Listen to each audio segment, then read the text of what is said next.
മനുഷ്യരുടെ ശരാശരി ആയുസ് എന്ന് പറയുന്നത് 80 വയസ്സാണ്. ഒരാൾ ഒരു 80 വയസ്സ് വരെ ജീവിക്കുന്നുണ്ടെങ്കിൽ അയാളുടെ ജീവിതത്തിൽ അയാൾക്ക് ഏതാണ്ട് 4000 ആഴ്ചകളാണ് കിട്ടുന്നത്. ഒരു 18 വയസ്സാകുമ്പോഴേക്കും ഇതിലൊരു 1000 ആഴ്ചകൾ കഴിഞ്ഞ് പോയിട്ടുണ്ടാവും. ഇതാണ് നമ്മുടെ ജീവിതം.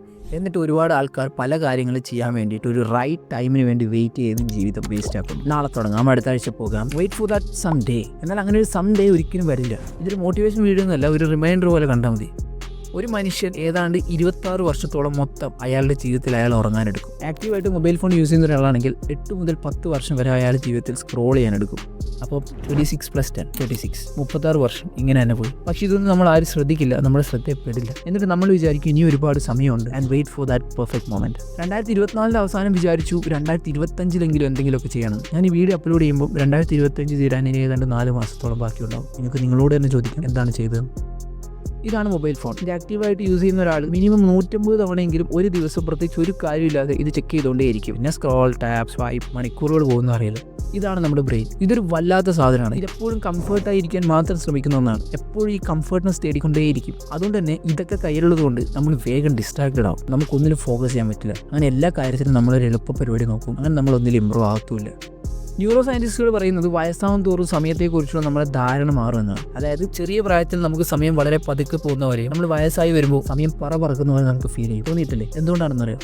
ഇത് ഓട്ട് ബോൾ എഫക്റ്റ് എന്ന് പറയുന്ന ഒരു പ്രതിഭാസം കൊണ്ടാണ്. ഞാൻ പറഞ്ഞുതരാം. ഇതൊന്ന് നോക്കിയേ.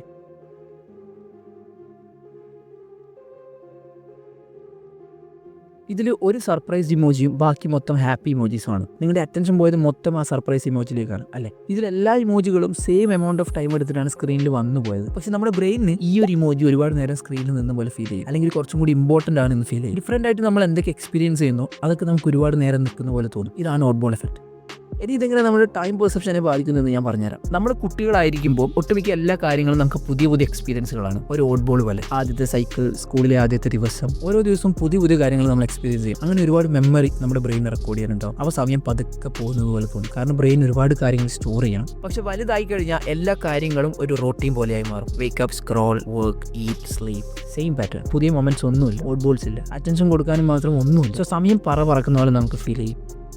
It's not just about how long you live, it's about how alive you feel during that time.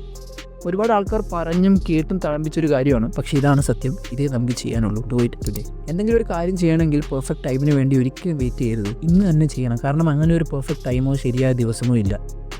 Use the memento mori technique. ഇത് ആക്ച്വലി ഒരു സിമ്പിൾ റിമൈൻഡറാണ്. അതായത് എപ്പോഴും ഓർക്കുക, നമ്മൾ എന്തായാലും ചാവും. ഇത് നിങ്ങളെ പേടിപ്പിക്കാൻ വേണ്ടിയല്ല, എഴുന്നേൽപ്പിക്കാൻ വേണ്ടിയാണ്. ഇത് വേണമെങ്കിൽ വാൾപേപ്പർ ആയിട്ട് വെക്കാം, അല്ലെങ്കിൽ എവിടെയെങ്കിലും എഴുതി വെക്കാം. ഇത് നിങ്ങളെ ഓരോ ദിവസവും ഓർമ്മിപ്പിച്ചുകൊണ്ടേയിരിക്കണം. ഓരോ ദിവസവും റെയറാണ്, ഓരോ മണിക്കൂറും കടമെടുത്താണ്.